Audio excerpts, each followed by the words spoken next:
In modern times, we built giant telescopes that have allowed us to cast our gaze deep into the universe. Astronomers have been able to look back to near the time of its birth. They've reconstructed the course of cosmic history in astonishing detail. From intensive computer modeling and myriad close observations, they've uncovered important clues to its ongoing evolution. Many now conclude that what we can see, the stars and galaxies that stretch out to the limits of our vision, represent only a small fraction of all there is. Does the universe go on forever? Where do we fit within it? And how would the great thinkers have wrapped their brains around the far-out ideas on today's cutting edge?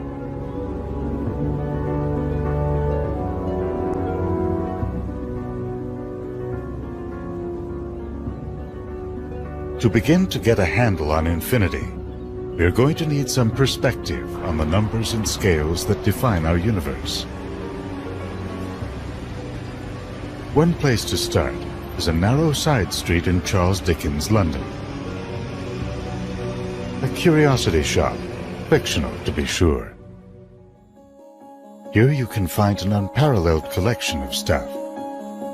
Old shrunken heads, manuscripts, newspapers, books, and rare examples of impressively large numbers.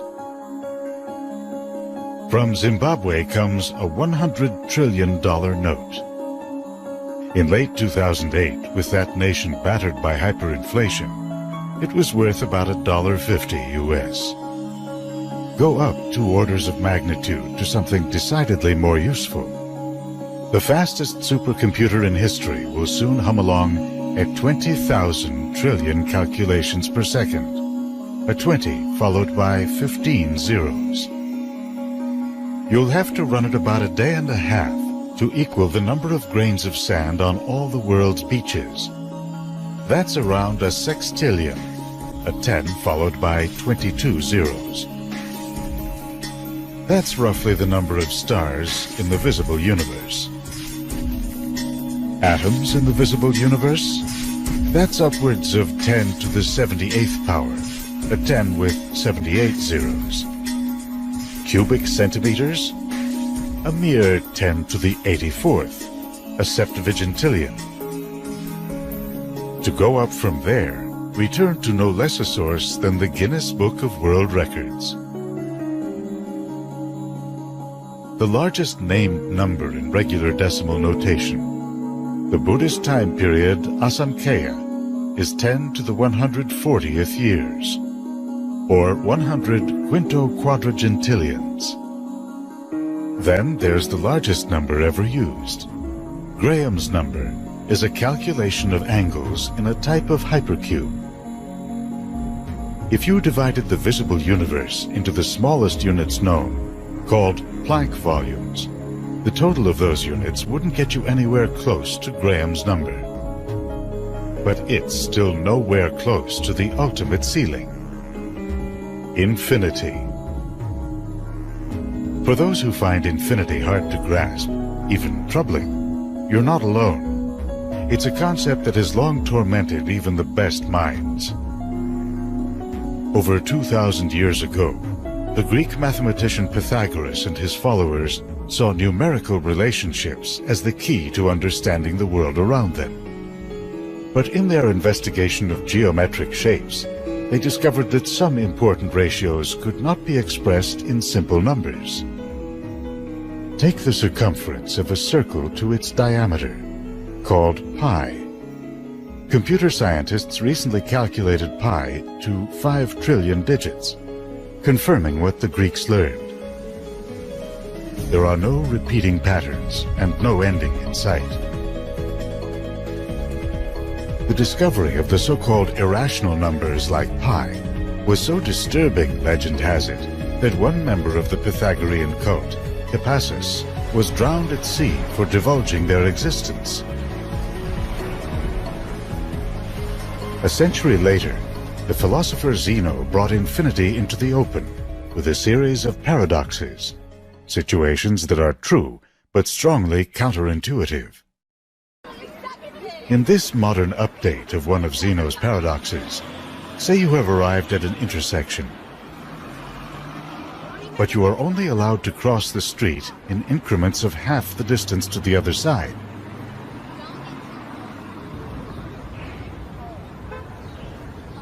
So to cross this finite distance, you must take an infinite number of steps.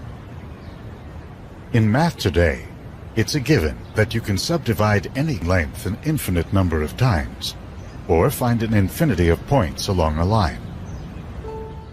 What made the idea of infinity so troubling to the Greeks is that it clashed with their goal of using numbers to explain the workings of the real world. To the philosopher Aristotle, a century after Zeno, infinity evoked the formless chaos from which the world was thought to have emerged, a primordial state with no natural laws or limits, devoid of all form and content. But if the universe is finite, what would happen if a warrior traveled to the edge and tossed a spear? Where would it go? It would not fly off on an infinite journey, Aristotle said. Rather, it would join the motion of the stars in a crystalline sphere that encircled the Earth. To preserve the idea of a limited universe, Aristotle would craft an historic distinction. On the one hand, Aristotle pointed to the irrational numbers such as pi. Each new calculation results in an additional digit, but the final number in the string can never be specified.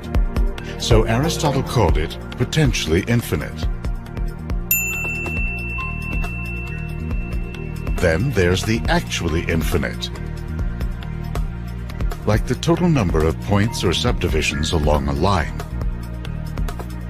It's literally uncountable.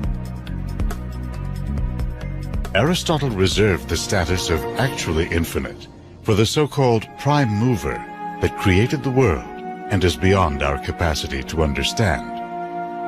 This became the basis for what's called the cosmological or first cause argument for the existence of God. Since the dawn of the space age, we've imagined traveling to worlds beyond our solar system.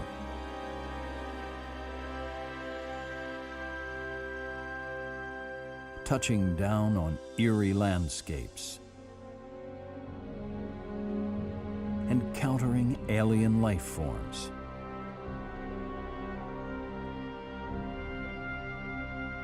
what was once science fiction is now becoming science fact.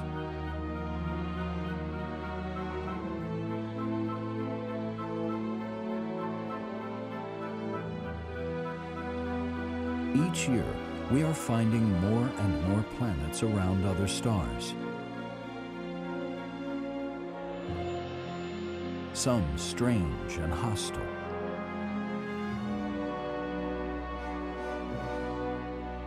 A few with the potential to harbor life.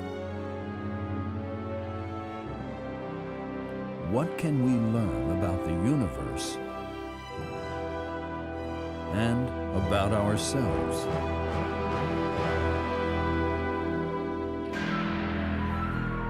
As we scan the galaxy for undiscovered worlds.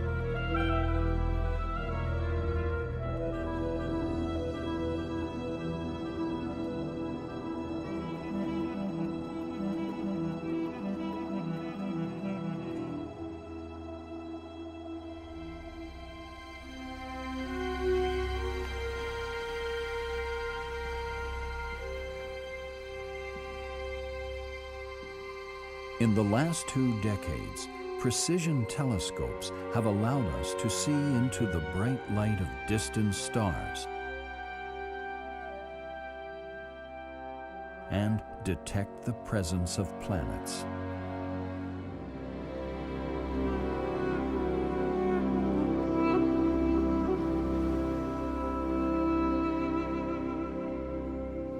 This is 51 Pegasi, a sun-like star about 50 light-years from Earth. In 1995, from slight variations in its light, astronomers discovered a planet orbiting around it.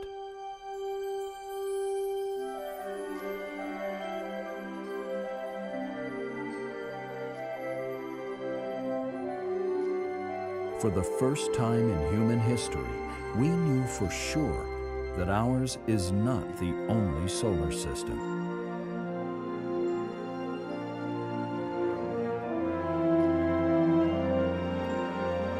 The planet they found is huge, more than 100 times the size of Earth.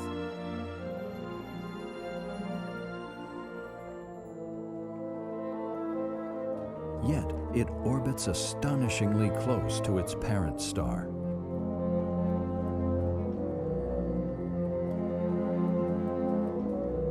Its atmosphere is a scorching 1,300 degrees Celsius.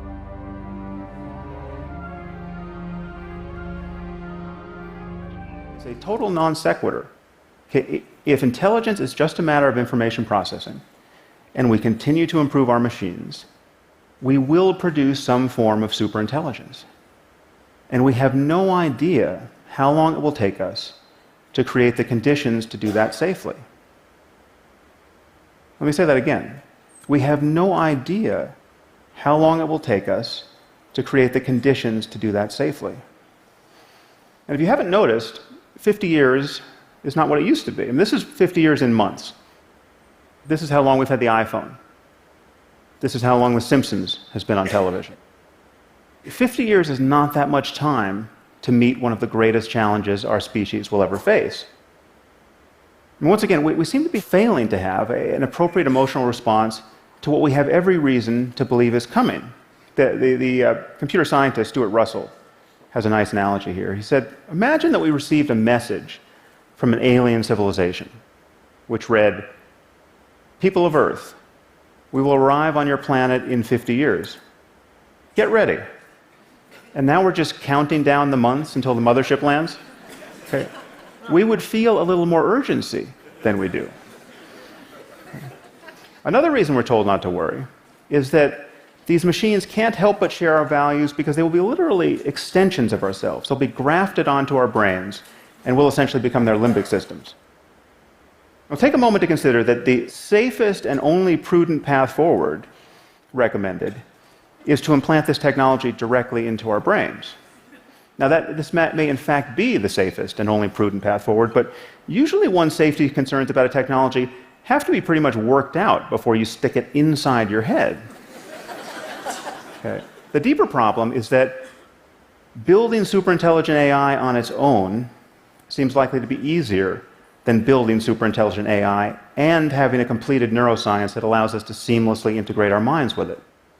And given that the companies and governments doing this work are likely to perceive themselves to be in a race against all others, given that to win this race is to win the world, provided you don't destroy it in the next moment, then it seems likely that whatever is easier to do will get done first. Now, unfortunately, I don't have a solution to this problem, apart from recommending that more of us think about it. I think we need something like a Manhattan Project on the topic of artificial intelligence. Not to build it, because I think we'll inevitably do that, but to understand how to avoid an arms race and to build it in a way that is aligned with our interests. When you're talking about superintelligent AI that can make changes to itself, it seems that we only have one chance to get the initial conditions right. And even then, we will need to absorb the economic and political consequences of getting them right. But the moment we admit that information processing is the source of intelligence, that some appropriate computational system is what the basis of intelligence is, and we admit that we will improve these systems continuously, and we admit that the horizon of cognition very likely far exceeds what we currently know, then we have to admit that we're in the process of building some sort of God. Now would be a good time to make sure it's a God we can live with. Thank you very much.